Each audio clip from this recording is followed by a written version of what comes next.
Зеленый островок в разгар зимы. В лабораториях Института агробиотехнологий проводят эксперимент по выращиванию земляники садовой. Обывателю она известна как клубника.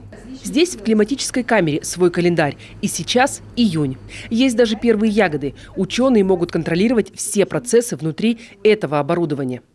Вот, видите, четыре режима, то есть утро, день, вечер, ночь, которые мы имитируем. Допустим, взяли 2020 год, когда у нас, или в 2022 у нас году, когда в июне у нас снег выпал. То есть у нас температура утра, ночная температура 8 градусов, дневная, потом вечер, когда остывает. Гости Института агробиотехнологий экспериментальные сорта ягод оценивают по своим критериям – сладкие и несладкие. Выращены они в плодово-ягодном питомнике. Наблюдают ученые за 20 сортами. И последние 4 года наши климатические условия подходят даже для самых капризных сортов малины. Неплохо себя чувствует и картофель. Сегодня и фермерам, и дачникам могут предложить 3 сорта. Только нужно нарастить промышленные объемы. Но здесь уверены – это дело времени.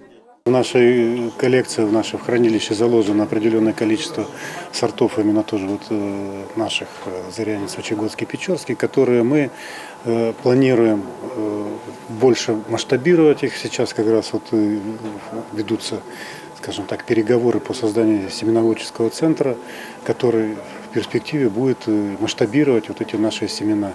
И, естественно, предлагать сельхозтоваропроизводителям уже в больших объемах. В год 300-летия Российской академии наук разработки наших ученых все больше вызывают интерес у обычных жителей региона. Среди гостей этого дня открытых дверей еще и пермские ученые. Сыктывкар стал одной из остановок большого автопробега к юбилейной дате. К тому же наш Институт агробиотехнологий сегодня заинтересован в расширении научных связей. Мы работаем в НОС «Российская Арктика». Это большой научно-образовательный центр, созданный между 3 субъектами – Мурманская область, Архангельская область, Республика Коми. Это для нас, опять же, некий прорыв, то есть все наши разработки мы показываем уже на межсубъектном пространстве.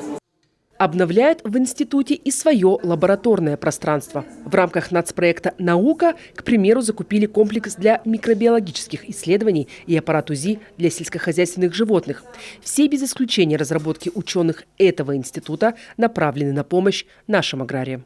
Виктория Палкина, Дмитрий Ведерников, телеканал Юрган.